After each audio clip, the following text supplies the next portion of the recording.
তেহরানের রাজপথে অস্থিরতার আগুন আবারও জ্বলে উঠবে এমনটাই ছিল ইসরায়েল ও তাদের মিত্রদের হিসাব। তারা ভেবেছিল সাধারণ মানুষের বিক্ষোভের মধ্যে মিশে গিয়ে তারা এক রক্তক্ষয়ী খেলা করতে পারবে, যার দায় চাপানো যাবে ইরানের সরকারের উপর। তারা নিশ্চিত ছিল বিশাল জনসমুদ্রের ভিতরে তাদের খুঁজে পাওয়া দুষ্কর হবে, কেউ তাদের আসল পরিচয় টের পাবে না।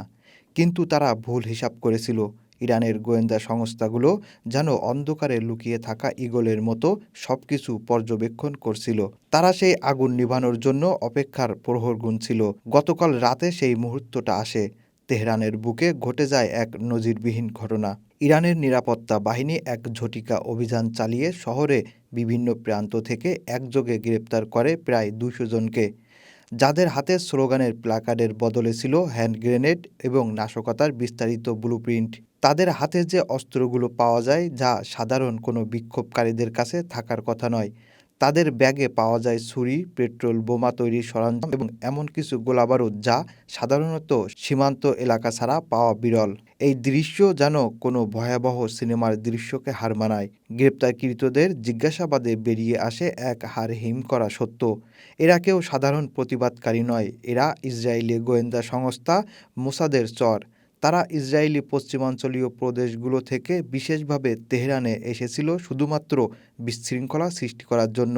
তাদের উদ্দেশ্য ছিল সরকারি ভবনে হামলা, পুলিশের উপর আক্রমণ এবং তেহরানকে এক রক্তক্ষয়ী যুদ্ধক্ষেত্রে পরিণত করা।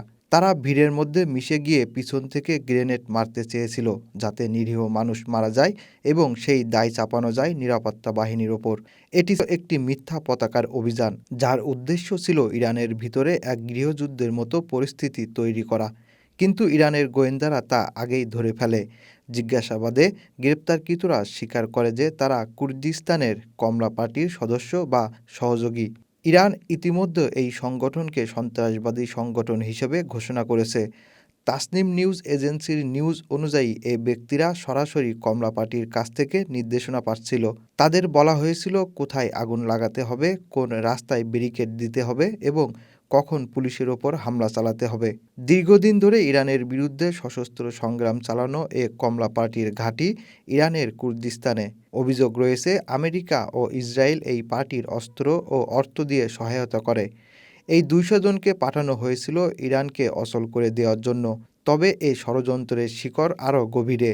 ইরানের গোয়েন্দা মন্ত্রী কিছুদিন আগে বলেছিলেন বিক্ষোভের পিছনে বিদেশিদের হাত রয়েছে।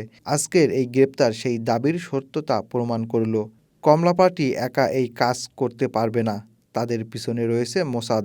ইসরায়েল চায় ইরানের ভিতরে অস্থিরতা তৈরি করতে, যাতে ইরান তাদের পরমাণু কর্মসূচি বা আঞ্চলিক প্রভাব নিয়ে কাজ করতে না পারে।